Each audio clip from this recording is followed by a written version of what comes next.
Le Conseil constitutionnel a déclaré Paul Biya vainqueur de l'élection présidentielle avec un score pharaonique de 71,28%. Mais la bonne question qu'il faut se poser, c'est qui a donc voté Paul Biya? Selon les chiffres officiels, Paul Biya a obtenu à peu près plus de 2 millions et poussières de voix sur 25 millions de Camerounais. Et selon certaines statistiques, sa base électorale est constituée de 47% du Grand Nord. Or, justement au Grand Nord, 2 800 000 personnes sont victimes d'insécurité alimentaire. C'est donc ces affamés qui ont décidé de voter Paul Biya. Lorsqu'on regarde le chiffre global de la pauvreté publié par l'ONU et la Banque mondiale en 2017, il y a 8 millions de pauvres au Cameroun, 37% de la population vit carrément en dessous du seuil de la pauvreté, sans pour autant oublier que la jeunesse, à 75%, souffre du sous-emploi. Cette population, qui est donc si misérable, si souffreuse, a choisi d'élire Paul Biya curieusement. Passons. La chose qu'il faut aussi révéler, c'est que sur les 25 millions de Camerounais, combien ont-ils accès à l'électricité? 4 millions. À l'eau potable, 3 millions.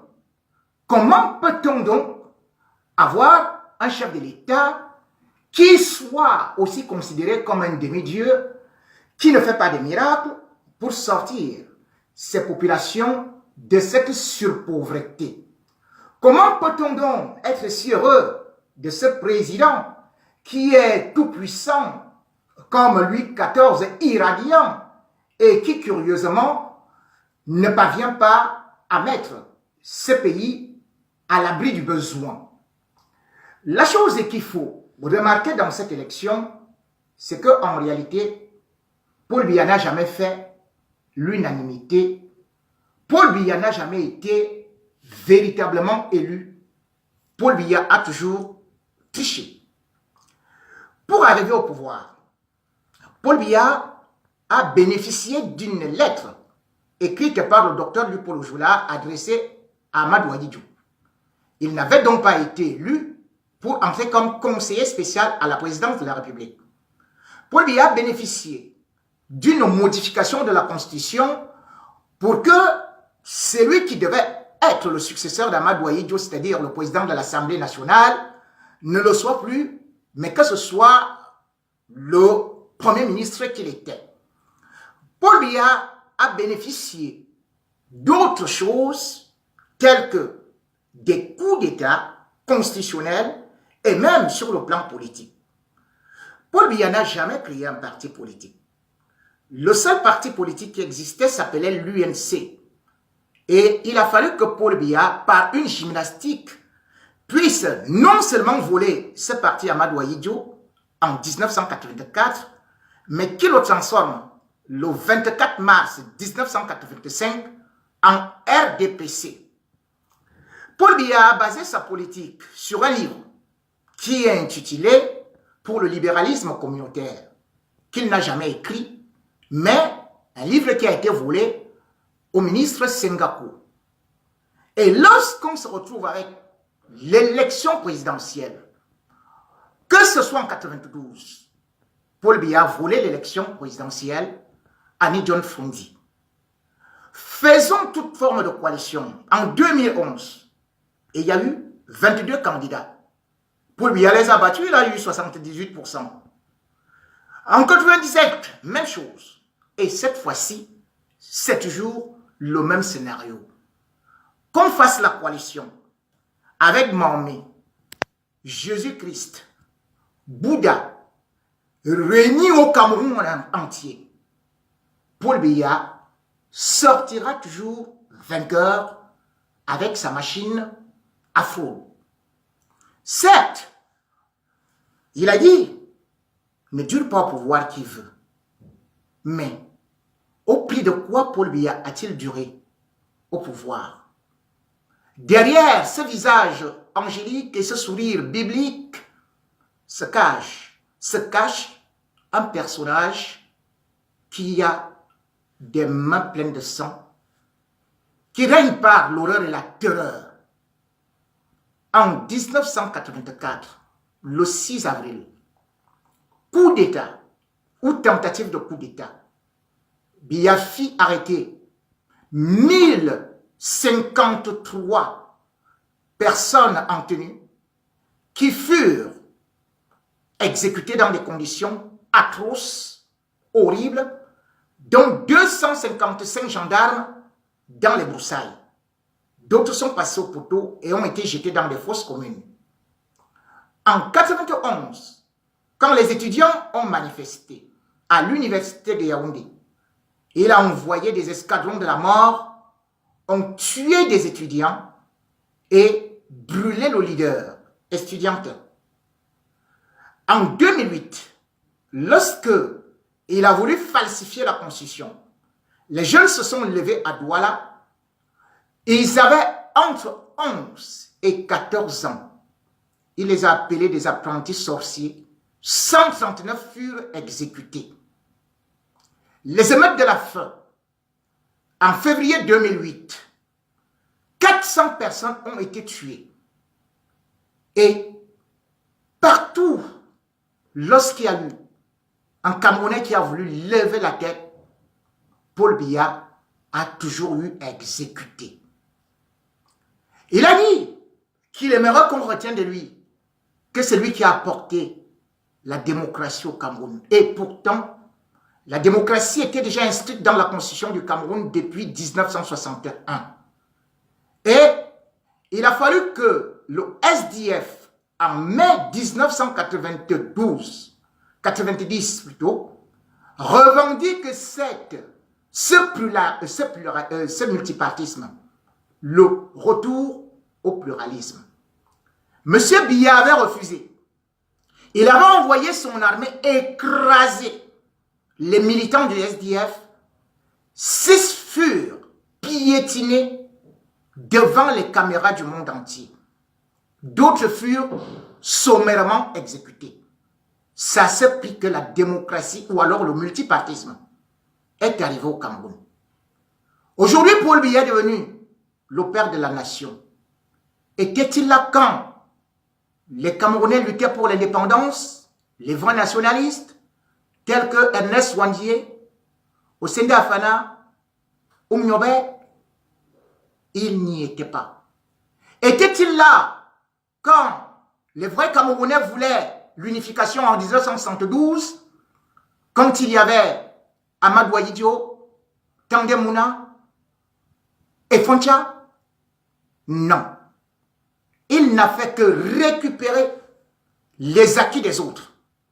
Et en régnant par la terreur, par l'horreur et par la manipulation et la division, il a cru qu'il était tout puissant.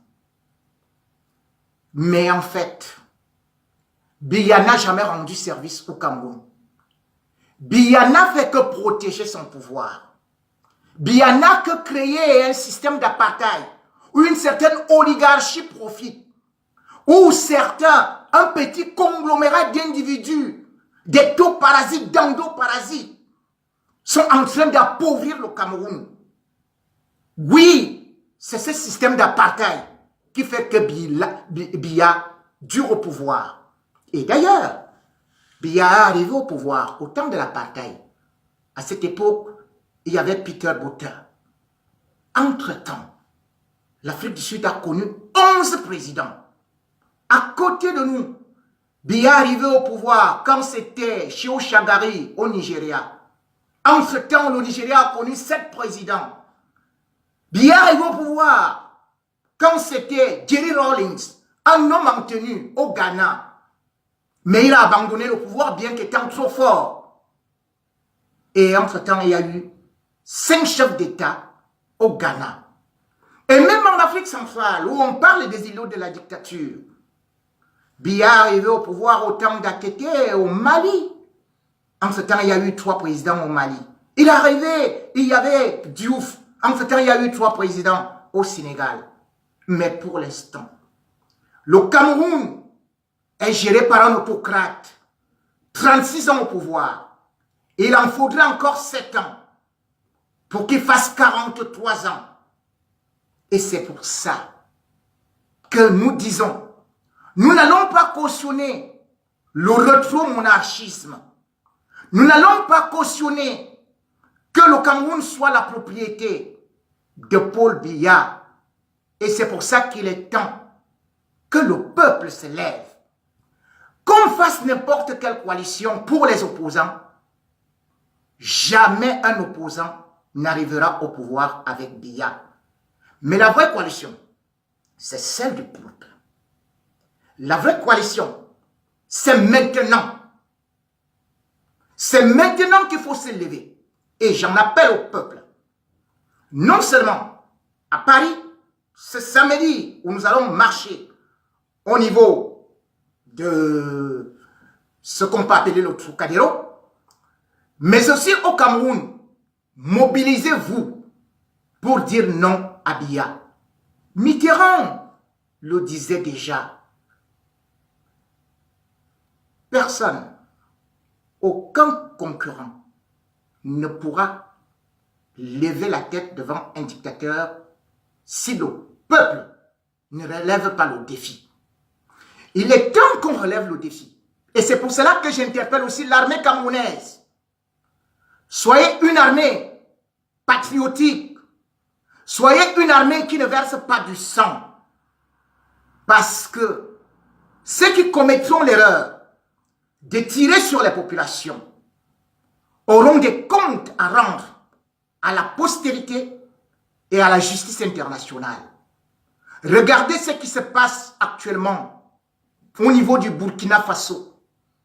Ceux qui ont tiré sur les manifestants, ceux qui sont traduits en justice pendant que Compaoré a fui. Oui, Paul Biya a été proclamé président. Mais croyez-vous qu'il est le seul à être proclamé président? Non. Sachez-le, je parlais de Compaoré. Lui aussi, il a été déclaré président, élu à 80%. Où est-il aujourd'hui? Ben Ali a été proclamé président, élu à 89%. Où est-il aujourd'hui? Moubarak a été proclamé président à 88%. Où est-il aujourd'hui? C'est pour cela que j'ai dit, armée camerounaise, ne commettez pas l'erreur que vous avez commise dans le nord-ouest et le sud-ouest en tirant sur les manifestants, d'où la guerre. Si vous tirez sur des manifestants qui revendiquent la victoire de l'opposition ou tout au moins le changement, vous entrerez négativement dans l'histoire. C'est vous qui allez crier la guerre parce que les manifestants n'auront pas d'armes.